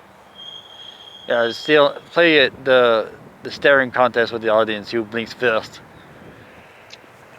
The thing about that is I had to shoot that whole thing twice. I was shooting it by myself, and thought I had everything set up. Had incense and camera in front of me, so the smoke's going up in my face while I'm trying to hold my eyes open. Ooh. And did the whole thing through, looked at it, top of my head's cut off. Like, damn it. So when I started the second one, my eyes are already glazed over, or makeup's already kind of running, so I had to do the whole thing twice, but it added to the effect, I guess. Yeah. I looked double glazed. They were like, what were you smoking before you did that scene? You got your double glazed ghoul here. I love the word ghoul. We all use it kind of like ghoul, which is kind of like this weird word. I never really looked into it, but see, I love your name, Ghastly Ghoul. And I got one in Echo Von Ghoul because I had just gotten Xbox One and they said pick a screen name, so I just did random and that name came up and I was like, huh. That's the AI doing everything for us now. Yep. Even letting them name it. I was like, this is pretty cool because like it was like 2014. I was working with some friends in Louisiana, Acadian Open Channel, and doing everybody else's show, and they're like, what do you want to do? I was like, what do you mean? And they're like, well, we do a show about anything you want. And I was like, we want to do a show because we were doing The Q, which was a talk show, and then we did Barry did a show where he talked about cars, and Kenneth did a show, and then like everybody's doing their own shows, and like they're like, what do you want to do? And I was like, honestly, I want to host horror films. And they're like, oh, okay. But you only play after midnight. So, okay. So there was, Rebecca Nurse was originally there because like, she showed up, and then the Kenneth showed up as Count Falcon. And I gotta get Count Falcon back. That was funny because Kenneth, he's a cut up, and like he would take his glasses off and he'd just do these voices. It was hilarious. So then I moved out here, and I met up with Steven, so I'm doing the show, just me and Steven now. Yeah, that's the way it happens. The crew and the cast expand and contract sometimes. Yep, which works. They pulsate. Yeah, undulate. Yep. I think we're out of time, Steven. What do you think? We gotta give somebody a chance to go and sleep. Yeah. Alright, so that's the movie tonight. I hope you enjoyed Phantom Planet here on Midnight Chillers. I'll be back next week with another movie. Thank you, Ghastly Ghoul.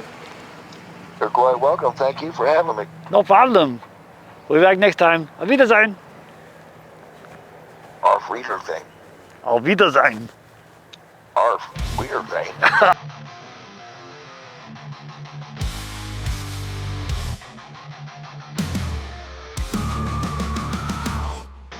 Rise into scenes, a throne of hypocrisy, power-hungry feet, feeding on misery, false promises built on pain, your reign of terror driving us insane, corruption reigns under your command, broken dreams shattered by your hand, free and avarice, your tyrant's creed, leaving us to suffer to bleed, corruption reigns under your command, broken dreams shattered by